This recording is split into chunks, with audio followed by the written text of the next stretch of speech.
everybody, and welcome back to another Regular Josh 1 Quickie video. Please take the time now to hit that like button, and if you're new, make sure to subscribe. So about 2 years ago, I covered some news regarding a new SpongeBob movie, particularly starring Sandy Cheeks. At the time, I wasn't exactly sure if this was a real movie or if it was just a rumor.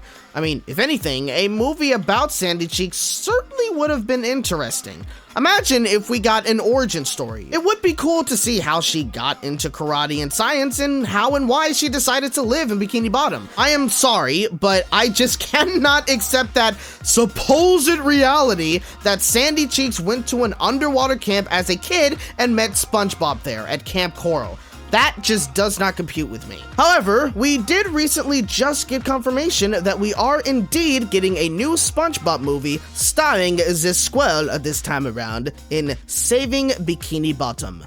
I'm not exactly quite sure why I decided to try to emulate the narrator of SpongeBob, but okay. Not only that, but this movie is actually going to Netflix this time around. Kind of surprising because you'd think that it would be on Paramount Plus because, you know, Paramount owns SpongeBob, but then again, the Loud House movie is also on Netflix, so yeah, that doesn't really matter in this case. The movie is slated to premiere sometime next year in 2024, which is in time for the 25th anniversary of the original series.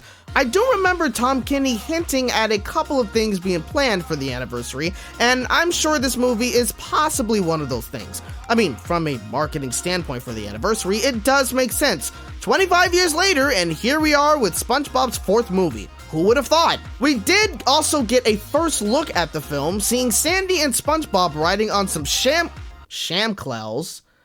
Wow, how do I do that? Like, that's so fucking weird. Seeing Sandy and SpongeBob riding on some clamshells, and it looks like they're out of the ocean.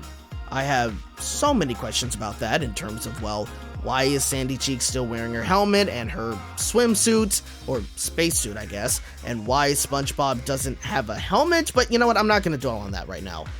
It does look like the animation is going to be somewhat similar to the previous film, but I also do remember that this movie is going to be a live-action / animated hybrid, so that will certainly be interesting. Now, what is this movie about? We still don't exactly know too much, but from what was revealed to us, the citizens of Bikini Bottom have been scooped out of the ocean, as well as the entire city, apparently. And it's up to Sandy and SpongeBob to travel over to Texas to stop a villainous plot. So, this movie is still gonna take place partially in Texas. I'll be honest, I do like that, considering the fact that this is going to be some new territory when it comes to the franchise SpongeBob. They never really spent any time in Texas, well, at least not for any substantial amount of time for an episode. I mentioned this in my last video about this movie, but I'm curious if we'll see Sandy's original home and who her family is. Will her family also help them save their friends and Bikini Bottom? It is going to be very interesting when we eventually see more about this movie. I'll be honest, I am slightly skeptical about this movie. Only because of the previous one, Sponge on the Run. If you saw my review of that movie, you'd know that I wasn't really the biggest fan of it. It definitely had a lot of flaws and random as hell moments that definitely confused me watching it. I am hoping that with this movie, we do not get a repeat of that. I'm still gonna mainly follow this movie because I am very curious where they could potentially take this story, but again, I just hope we get a better movie than the last one. So, what do you guys think? Are you excited for yet another SpongeBob movie coming to us? Let me know in the comments. I hope you guys enjoyed this video. If you did, hit that like button, subscribe for more content, and hit the bell to be notified on my next video. Thank you guys so much for watching, and remember, you're hearing it from a regular bunny in a regular world. See you next time.